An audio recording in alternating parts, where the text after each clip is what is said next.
네, 여러분 안녕하세요. 유라성이 읽는 말씀 시간입니다. 네. 2022년이 시작한 지 얼마 안 된 것 같은데 오늘 벌써 2월의 마지막 날이에요. 내일은 3일절이에요. 12달 중에 2달이 벌써 훅 정말 바람처럼 지나갔습니다. 네, 세월을 아끼라는 말씀이 있는 것처럼 정말 시간을 헛되이 쓰지 않고 정말 아껴서 중요한 곳에, 가치 있는 곳에 써야겠다라는 그런 마음이 듭니다. 네. 그래서 오늘 좀 귀가가 제가 늦은 편인데도 또 이 마지막 날 그냥 넘어갈 수가 없잖아요. 그래서 성경책을 이렇게 잠자기 전에 폈습니다. 네. 마가복음 읽고 있었는데요. 네, 오늘은 마가복음 14장 읽을 차례입니다. 네, 14장 한번 읽어보겠습니다. 유월절과 무교절이 되기 이틀 전이었습니다. 대제사장들과 율법학자들이 흉계를 꾸며 예수님을 아무도 모르게 잡아서 죽이려고 하였습니다. 이들이 말했습니다. 명절 동안엔 안 돼. 사람들이 소동을 일으킬 수 있어. 예수님께서 베다니 마을에 있는 문둥병에 걸렸던 시몬의 집에서 음식을 드시고 계셨습니다. 한 여자가 매우 비싼 나드 향유 한 병을 가지고 왔습니다. 그리고 병을 열고 향유를 예수님의 머리에 부었습니다. 그러자 몇몇 사람이 화를 내면서 서로 말했습니다. 어째서 향유를 낭비하는 거지? 이 향유는 300데나리온에 팔 수 있고 그 돈으로 가난한 사람들을 도울 수도 있었을 텐데. 그리고 여자를 호되게 나무랐습니다. 예수님께서 말씀하셨습니다. 가만두어라. 어째서 여자를 괴롭히느냐? 그는 내게 좋은 일을 했다. 가난한 사람들은 항상 너희와 함께 있으므로 원하면 언제든지 좋은 일을 할 수 있다. 그러나 나는 항상 너희와 함께 있는 것이 아니다. 여자는 자기가 할 수 있는 일을 했다. 죽기 전에 내 장례를 위해 내 몸에 향유를 부어준 것이다. 내가 너희에게 진정으로 말한다. 복음이 온 세상에 전해질 때 이 여인이 한 일도 알려져서 사람들이 기억하게 될 것이다. 12제자 가운데 한 사람인 가룟 유다가 예수님을 넘겨주려고 대제사장들에게 갔습니다. 대제사장들은 이 말을 듣고 기뻐했습니다. 그리고 유다에게 돈을 주기로 약속했습니다. 그래서 유다는 예수님을 넘겨줄 좋은 기회를 엿보기 시작했습니다. 무교절의 첫 번째 날, 즉 유월절 양을 잡는 날에 제자들이 예수님께 여쭈었습니다.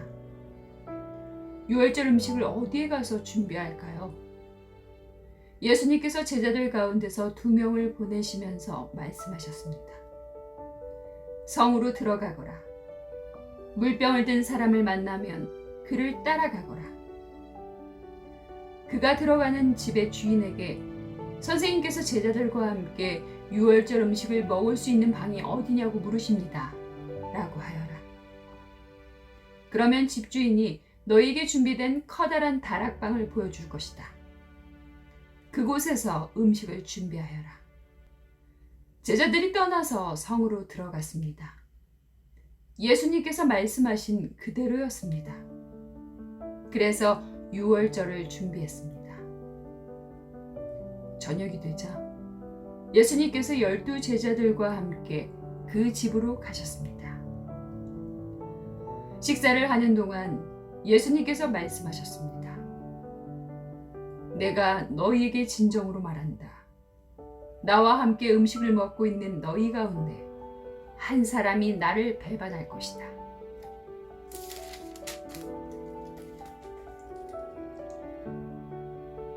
제자들이 근심하면서 한 사람씩 예수님께 말했습니다.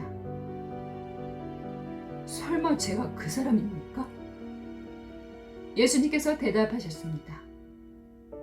12 제자 가운데 한 사람이며 나와 함께 그릇에 손을 넣은 사람이다.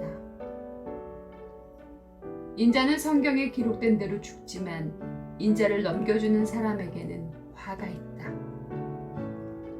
그 사람은 차라리 태어나지 않았더라면 자신에게 더 좋았을 것이다. 식사를 하는 동안 예수님께서는 빵을 들고 감사 기도를 드렸습니다. 그리고 떼어서 제자들에게 주시며 말씀하셨습니다. 받아라. 이것은 나의 몸이다. 또 잔을 들고 감사 기도를 드리셨습니다. 그리고 제자들에게 잔을 주어 제자들이 마셨습니다. 예수님께서 말씀하셨습니다. 이것은 많은 사람들을 위해 쏟는 나의 피, 곧 언약의 피다. 내가 진정으로 너희에게 말한다. 내가 하나님 나라에서 새 것으로 마실 그날이 올 때까지는 결코 다시 포도나무에서 난 것을 마시지 않을 것이다.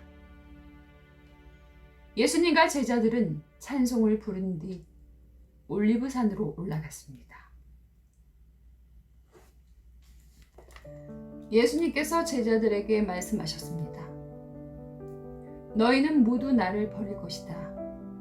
성경에 이렇게 쓰여 있다. 내가 목자를 치리니 양들은 흩어질 것이다. 그러나 내가 살아난 후 너희보다 먼저 갈릴리로 갈 것이다. 베드로가 말했습니다. 모두가 버릴지라도 저는 그렇지 않을 것입니다. 예수님께서 대답하셨습니다. 내가 너에게 진정으로 말한다. 오늘 밤 달기 2번 울기 전에 네가 나를 모른다고 3번 말할 것이다. 베드로는 강조하여 말했습니다. 주님과 함께 죽을지언정 결코 모른다고 하지 않을 것입니다. 다른 모든 제자들도 같은 말을 했습니다. 예수님과 제자들이 겟세마네라고 하는 곳으로 갔습니다. 예수님께서 제자들에게 말씀하셨습니다. 내가 기도하는 동안에 여기 앉아 있으라. 예수님께서는 베드로와 야고보 그리고 요한을 데리고 가셨습니다. 예수님께서는 매우 근심하며 괴로워하셨습니다. 예수님께서 말씀하셨습니다. 내 영혼이 심히 괴로워 죽을 지경이다. 여기서 머무르면서 깨어 있어라. 예수님께서 조금 더 가셔서 땅에 엎드리셨습니다. 그리고 할 수만 있다면 그때가 지나가 버리기를 기도하셨습니다. 예수님께서 기도하셨습니다. 아바 아버지, 아버지께서는 모든 것을 하실 수 있으시니 이 잔을 없애주십시오. 그러나 제 뜻대로 하지 마시고 아버지의 뜻대로 하십시오. 예수님께서 제자들에게 오셔서 자고 있는 것을 보시고 베드로에게 말씀하셨습니다. 시몬아, 자고 있느냐? 나와 함께 1시간도 깨어 있을 수 없더냐? 시험에 들지 않도록 깨어서 기도하여라. 영은 원하지만 몸이 연약하구나. 다시 예수님께서 제자들을 떠나서 같은 말씀으로 기도하셨습니다. 그리고 다시 제자들에게 오셔서 자고 있는 모습을 보셨습니다. 그것은 제자들이 너무 졸렸기 때문입니다. 제자들은 예수님께 무슨 말을 해야 할지 몰랐습니다. 세 번째 예수님께서 오셔서 말씀하셨습니다. 아직도 자고 있느냐? 아직도 쉬고 있느냐? 그만하면 됐다. 이제 시간이 되었다. 보아라, 인자가 죄인들의 손에 넘겨진다. 일어나자. 가자. 보아라. 나를 넘겨줄 사람이 가까이 와 있다. 예수님께서 아직 말씀하고 계실 때 12제자 가운데 한 사람인 유다가 다가왔습니다. 대제사장들과 율법학자들과 장로들이 보낸 많은 무리들이 칼과 몽둥이를 들고 유다와 함께 왔습니다. 예수님을 넘겨주는 자가 사람들과 신호를 정했습니다. 내가 입 맞추는 사람이 바로 그 사람이니 체포하여 데리고 가시오. 유다가 예수님께 와서 선생님! 이라고 말하면서 입을 맞추었습니다. 그러자 그들이 예수님에게 손을 대어 체포했습니다. 그러나 곁에 있던 사람 가운데 한 명이 칼을 뽑아 대제사장의 종을 내리쳐 귀를 잘랐습니다. 예수님께서 말씀하셨습니다. 마치 강도를 잡는 것처럼 나를 잡으려고 칼과 몽둥이를 가지고 왔느냐. 내가 매일 성전에서 너희들과 함께 있으면서 가르칠 때에는 너희가 나를 잡지 않았다. 그러나 일어난 이 모든 것은 성경을 이루려고 일어난 것이다. 예수님의 제자들이 모두 예수님을 떠나 도망갔습니다. 어떤 젊은 사람이 맨몸에 홀이불을 걸친 채 예수님을 따라가고 있었습니다.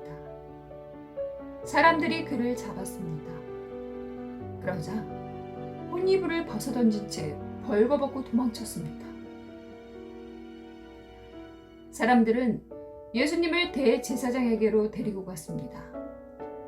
그러자 대제사장들과 장로들 그리고 율법학자들이 모두 모여들었습니다. 베드로가 멀찍이 예수님을 따라와서 대제사장의 공관 마당으로 들어갔습니다. 거기서 불을 쬐면서 경비원들과 함께 앉아 있었습니다. 대제사장들과 모든 유대 의회원들이 예수님을 죽이려고 고소할 증거를 찾으려 했습니다. 그러나 아무런 증거도 찾을 수 없었습니다. 많은 사람들이 예수님에 대해 거짓 증거를 대었습니다. 그러나 그들의 말은 서로 맞지가 않았습니다. 어떤 사람들이 일어나서 예수님에 대해 거짓 증언을 하였습니다.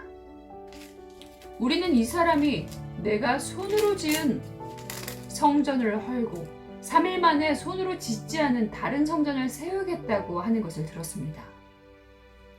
그러나 그들의 증언은 서로 맞지 않았습니다. 대제사장이 일어나 그들 앞에 서서 예수님을 신문했습니다. 아무 대답도 하지 않을 것이요. 이 사람들이 당신에게 불리한 증거를 대고 있지 않소. 그러나 예수님께서는 묵묵히 아무런 말씀도 하지 않으셨습니다. 다시 대제사장이 예수님께 질문을 던졌습니다. 당신이 찬양받으실 분의 아들 그리스도요? 예수님께서 대답하셨습니다. 그렇다. 인자가 전능하신 분의 오른쪽에 앉아 있는 것과 하늘에서 구름을 타고 오는 것을 볼 것이다. 대제사장이 자기 옷을 찢으며 말했습니다. 무슨 증인이 더 필요하겠는가? 너희는 하나님을 모독하는 소리를 들었다. 너희는 어떻게 생각하느냐? 그러자 모두가 예수님을 사형시켜야 한다고 했습니다. 어떤 사람들은 예수님께 침을 뱉기 시작했습니다. 또 예수님의 눈을 가리고 주먹으로 때리면서 말했습니다. 예언자처럼 누가 너를 때리는지 맞춰보아라. 경비원들도 예수님을 끌고 가서 때렸습니다. 베드로가 공관의 아래쪽에 있을 때 어떤 대제사장의 여자 종이 왔습니다.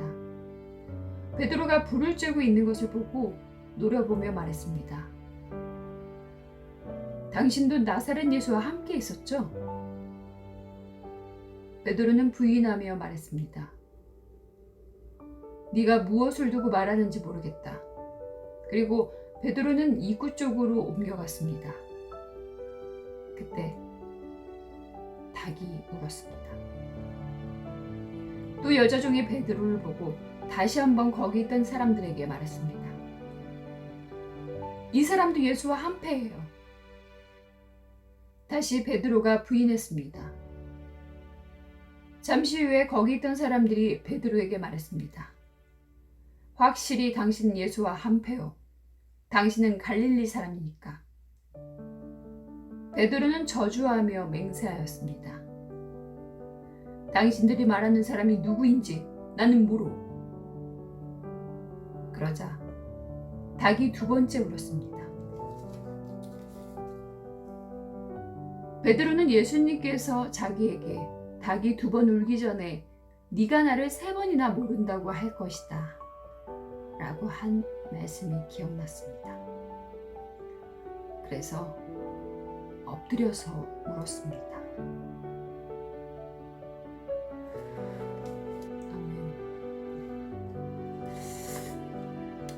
참 인간의 참 이 나약한 비겁한 그런 모습들을 베드로를 통해서 보게 되는 것 같아요.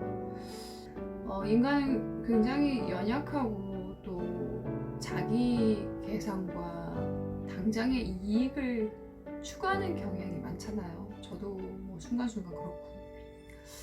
그러니까 우리의 그런 연약하고 또 그런 모습들을 이 베드로를 통해서 어떤 불리한 상황과 이 환경적으로 예수님이 환대받지 못하던 그런 시대적 배경이었잖아요. 그러다 보니까 모른다고 예수님께서 네가 나를 세 번 부인할 거라고 하셨을 때는 나는 그럴 일 없습니다 라고 했는데 결국은 세 번 닭이 두 번 울기 전에 네가 나를 세 번이나 모른다고 할 거라고 했는데 진짜 그렇게 했어요. 우리의 모습이었지 않나 그런 마음이 듭니다. 그래서 늘 정말 나 자신에게 이렇게 또 하나님이 바라보신다는 것을 늘 깨어 있어야 될 것 같다는 그런 마음입니다. 네. 또 예수님께서 시몬아 자고 있느냐? 나와 함께 1시간도 깨어 있을 수가 없냐? 시험에 들지 않도록 깨어서 기도하여라. 영은 원하지만 몸이 연약하구나. 이렇게 말씀하시는 이런 구절들도 읽으면서 참 너무 마음에 이렇게 팍팍팍팍 꽂혀가지고 우리가 늘 말씀을 읽고 또 그 말씀 안에 거하면서 기도하면서 주님의 뜻을 알아갈 수 있는 것이 믿음으로 살아가는 방법이 아닌가 그런 마음이 듭니다. 말씀에 믿음의 선한 싸움을 싸워라. 너희가 세상에서 환난을 당하나 담대하라. 내가 세상을 이겼노라 라고 말씀하셨습니다. 우리가 어떤 환경이나 또 나의 처해진 상황에 굴복하지 않고 믿음의 눈을 들어서 저 하늘에서 이 모든 것을 주관하시는 그 하나님의 그 마음으로 하나님의 눈으로 어떤 환경을 뛰어넘는 믿음의 용기가 필요할 것 같다. 이런 마음이 드는 시간이었습니다. 저도 이렇게 말씀을 이제 읽으면서 굉장히 많은 공부가 돼요. 여러분들도 그러시라고 믿고 이제 시간이 늦었으니까 평안하게 자야죠. 여러분 감사합니다. 그리고 또 함께 해주시는 분들 좋아요와 댓글로 또 참여해 주세요. 감사합니다. 샬롬.